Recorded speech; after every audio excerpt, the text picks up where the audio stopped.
À Pointe-Claire, on peut dire qu'il y a eu un avant 2019 et un après 2019 au service des travaux publics. Avant 2019, la répartition matinale des tâches aux superviseurs et au col bleu prenait parfois plus d'une heure et demie.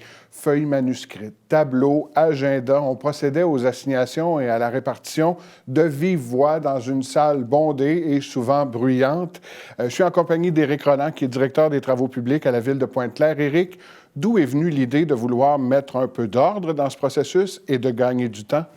Vous l'aviez bien dit, c'était un processus long et ardu qui se passait à tous les matins aussi. Là. Chaque jour de la semaine, on passait par ce processus-là. Donc, quand est venu le temps pour nous de réviser un processus d'amélioration continue qui touchait le maximum de nos opérations, bien, on s'est dit qu'il fallait partir de cette assignation-là, de partir du début de la journée. C'est une opération, un processus qui touche à toutes nos opérations de A à Z. C'est là qu'on part la journée. Donc, pour nous, c'était évident qu'il fallait partir de là, puis on avait le maximum d'avoir un impact important aux travaux publics. Et à partir du moment où on a cette volonté-là et cette idée-là, comment on met ça en chantier?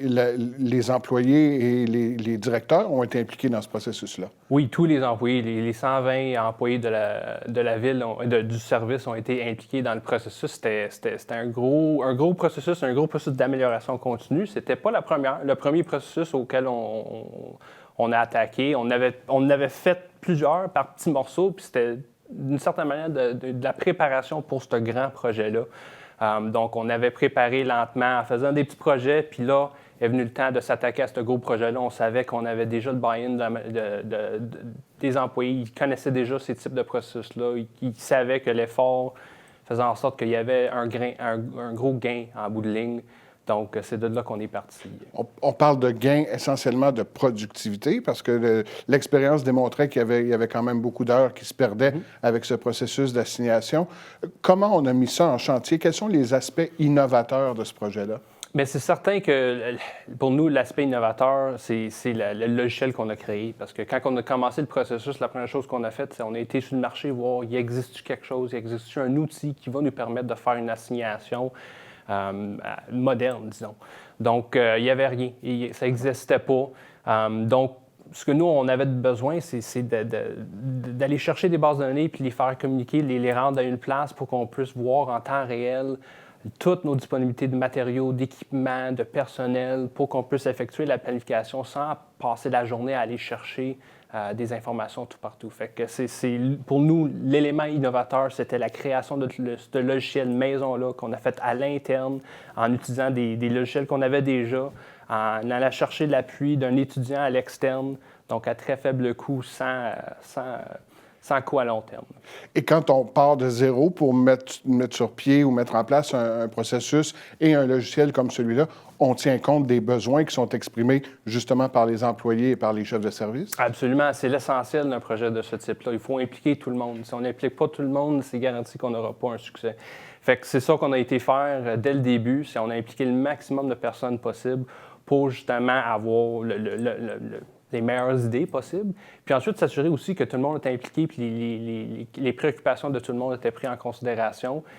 Puis c'est quand même un changement en bout de ligne important. Donc, en impliquant tout le monde, mais on s'assure que le changement va être plus facile à implanter. Que la transition se passe bien. En termes d'optimisation, ça a bonifié le succès de l'assignation matinale, bien sûr, mais ça a eu des impacts aussi sur d'autres éléments, la gestion de la flotte de véhicules, par exemple, le déneigement. Oui, bien, il y a eu un impact, une amélioration au niveau de toutes les opérations, parce qu'à la base, on a eu un gain de 60 au niveau du processus. C'est un processus qui prenait 95 minutes au début, puis en bout de ligne, ça prenait 40. Une fois qu'on a révisé le processus. Fait que ce gain-là, bien, on est plus en mesure d'être sur le chantier, on est sur le chantier plus rapidement. Donc, on améliore le niveau du service. On a aussi été en mesure d'implanter, d'avoir des sous-groupes pour l'assignation. C'est beaucoup plus fluide, donc on a amélioré l'environnement de travail pour les employés. Ça a permis aux employés à tous les niveaux hiérarchiques de comprendre le processus, puis d'apprécier vraiment ce qui se fait, puis au niveau de la planification, ça les a permis de faire partie de cette planification-là et donc de mieux comprendre le processus. Ça suscite de l'intérêt de la part de d'autres villes ou d'autres arrondissements, par exemple, un logiciel comme celui-là, puis un processus comme celui-là? Absolument, c'est certain. Les travaux publics sont différents à toutes les villes, mais c'est la même chose d'une certaine manière. On vit toutes les mêmes difficultés puis tous les mêmes défis. Puis on part tout un petit peu de la même manière. L'assignation matinale, c'est une réalité de toutes les villes. Puis ce qu'on a créé, c'est complètement exportable à toutes les villes. N'importe quelle ville pourrait l'utiliser puis le modifier à leurs besoins. Éric, si on avait à résumer ce projet-là en 3 mots, tout simplement, je sais que c'est pas facile, mais quels seraient ces 3 mots-là? Je pense définitivement il y aurait volonté, la volonté des employés. Il y aurait amélioration continue, c'est ce qu'on avait. Puis il y aurait implication. Je pense que ça résume bien le projet. Oui. Merci beaucoup, Éric. Bon succès pour la suite et je vous souhaite que plein d'autres villes s'inspirent de ce que vous faites à Pointe-Claire. Merci. Merci.